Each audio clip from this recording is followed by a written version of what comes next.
So let's say that we have two different kinds of classrooms.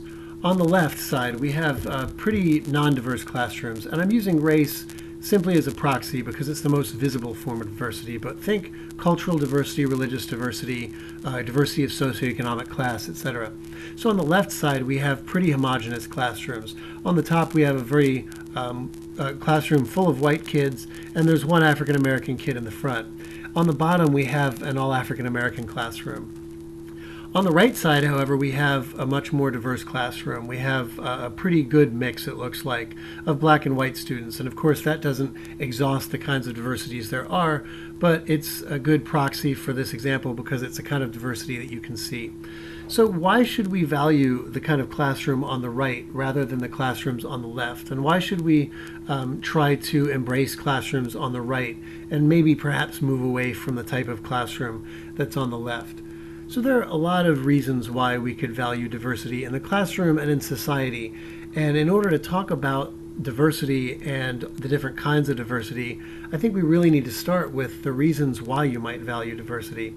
So you might want to take a few seconds, pause the video, and think of the examples, the reasons why you would want the classroom on the right, and think of that as a much more beneficial than the types of classrooms on the left.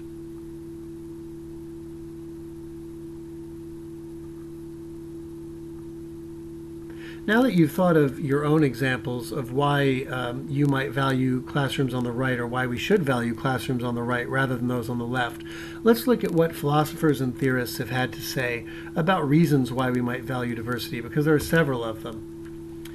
One of the reasons, the first reasons that philosophers come up with of why we should value diverse classrooms and diverse societies is a sense of what's called cosmopolitanism. Cosmopolitanism is a philosophy that really means that we should be citizens of the world, that we shouldn't owe particular allegiance to our special group, whether it's our special religious group, our special racial group, our special national group, but we should really get used to being citizens of the world. And the more diversity we have in classrooms, the more likely it is that we can become citizens of the world, so to speak, and that we can look at difference for what it is, important in some ways and not important in other ways. We're all equal, and we want our classrooms to reflect the diversity of the human population simply because we want to make sure that we're all used to being in a world with people of different religions, different ethnicities, different cultures, and different backgrounds. The second reason for diversity is maybe the most obvious, at least when I've talked with students. This is the one they generally come up with the most. The more diverse our world is, and the more diverse our society is, the stronger everyone in society becomes. So think of a market economy.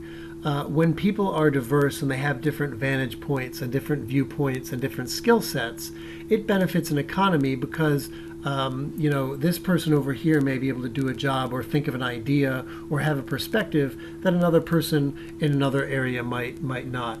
And as fuzzy as this theory sounds, as warm and fuzzy as it sounds, there's actually some good math to this. So this is a book by a mathematician named Scott Page called The Difference. And the subtitle is How the Power of Diversity Creates Better Groups, Better Schools, and Societies. And he actually has mathematical proofs that show that within a classroom or within a group, let's say at work or whatnot, the more diverse a group is, the better that group is going to be, almost certainly, at solving problems. So he looks at groups that are similar, but they're groups of very, very smart people. And then he compares that to groups that are diverse, that consist of average or above averagely smart people. And what he finds, long and short, is that the diversity of the group is more important for predicting how that group will perform on a task than how smart the individual members of a group are. And groups that are diverse and of average or above average intelligence generally do better at solving problems and creating robust solutions to problems than groups that are very similar but have a very high intelligence level. Long and short, the more diverse a group is, the more everyone benefits. And obviously that's going to be true in classrooms if you're talking about particular things, whether it's social studies or science or math. the more diversity of perspective you have in a class, the more likely those groups will be at powerful problem solving, because they're coming at things from different perspectives and not just a single perspective. So another example of why we prefer the classroom on the right, the mixed classroom, to the classroom on the left, could be we have concerns over discrimination.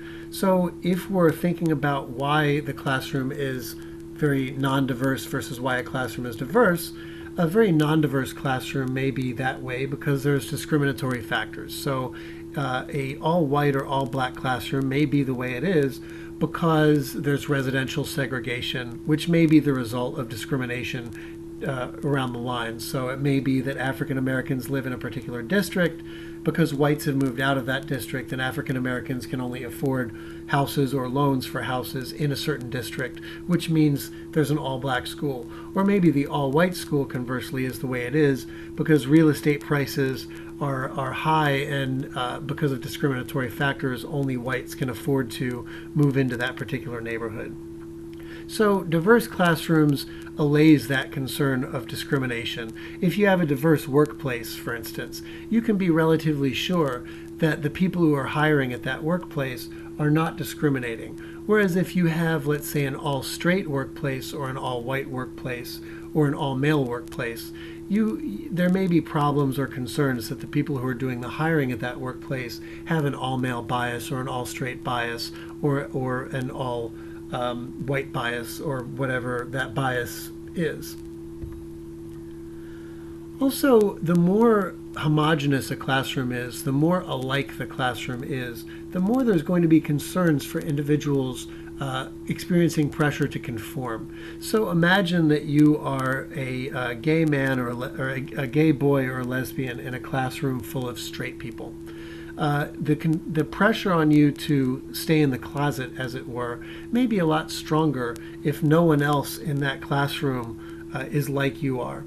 Whereas if there are other gays and lesbians in the classroom, and if it's a safe environment for them to be open, then if you are struggling on whether to be open yourself, you might have an easier time doing it. Or think back to when I showed you the picture of the classroom on the left earlier, where one of the members of the class was an African American. It might be more likely that that student's going to feel awkward and out of place in a class that's not terribly diverse, in a class where there is really no racial mixture and everyone else is white. Or conversely, even if everyone else is black. In fact, I've taught in a classroom where an African American student moved from another neighborhood where he was among white classmates into a classroom where all of his classmates were black. And he felt amazing pressure to conform to the way the black students in that class were, because there were no white faces or faces of the kind that he was used to in his previous neighborhood. When you have a more diverse classroom, you don't have that problem. People feel a little bit freer to be themselves because there's a lot of difference within the class. If there isn't a lot of difference within the class, people might feel more pressure to conform to group norms. They might not be free to be themselves if they're an outlier in the class or a black swan in the class. And last but not least, exposure to diverse people will create a more tolerant and understanding society. So there's a lot of empirical evidence on this point, that the more exposure children get early on, and the more exposure they get to differences being tolerated and embraced by teachers and other students, the more tolerant of a diverse society and the more embracing of diverse society they themselves will become. So if you grow up in a class, in a neighborhood where you experience rich students, middle-class students, poor students, black, white students, students of all different cultures, maybe students of all different backgrounds, the more tolerant you will likely be of those differences when you get older.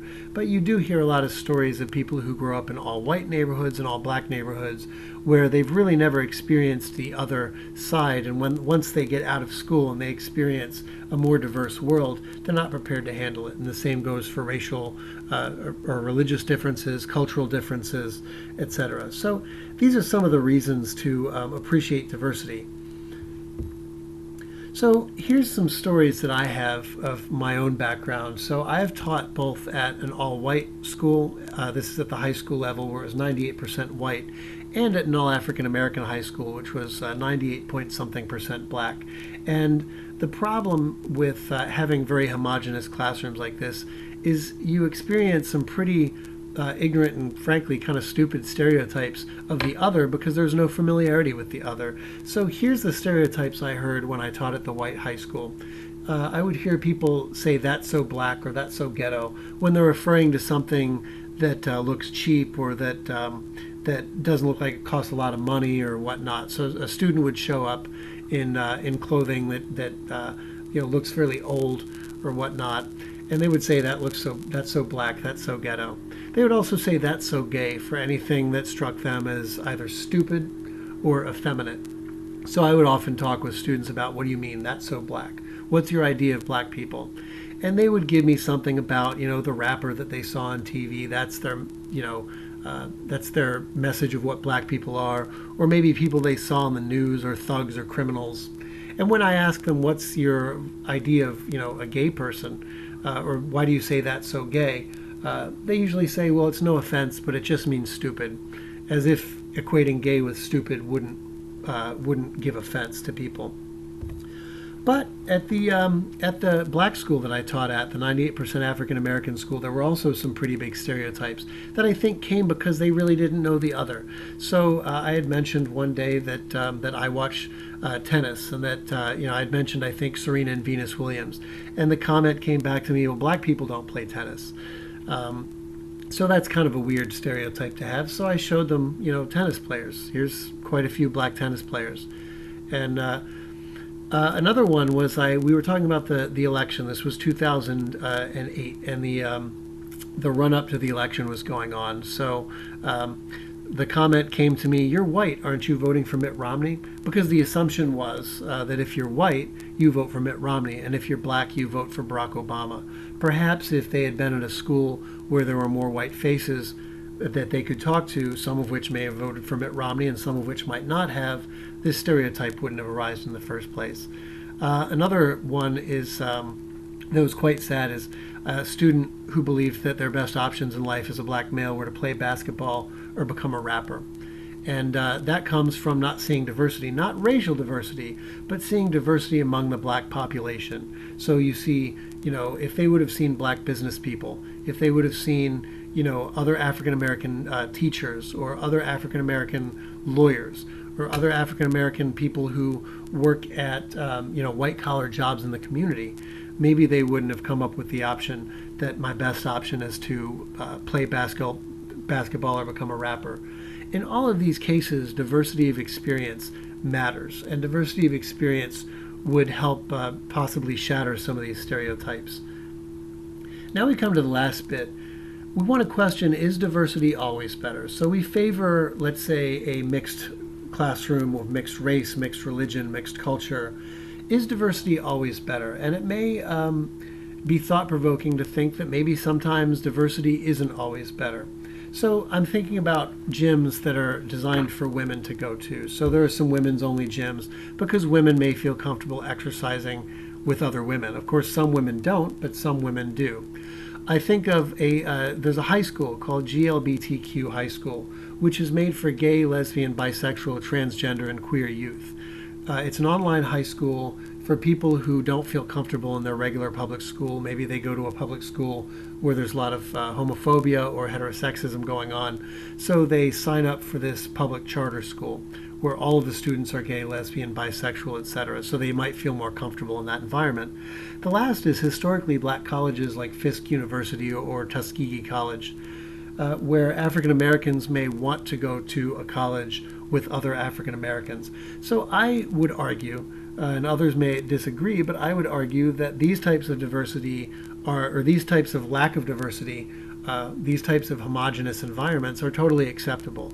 But the difference between the mixed classroom and the homogenous classroom and these environments is that in the homogenous K-12 environment, it's very unlikely that the people who are there chose to be in a homogenous environment.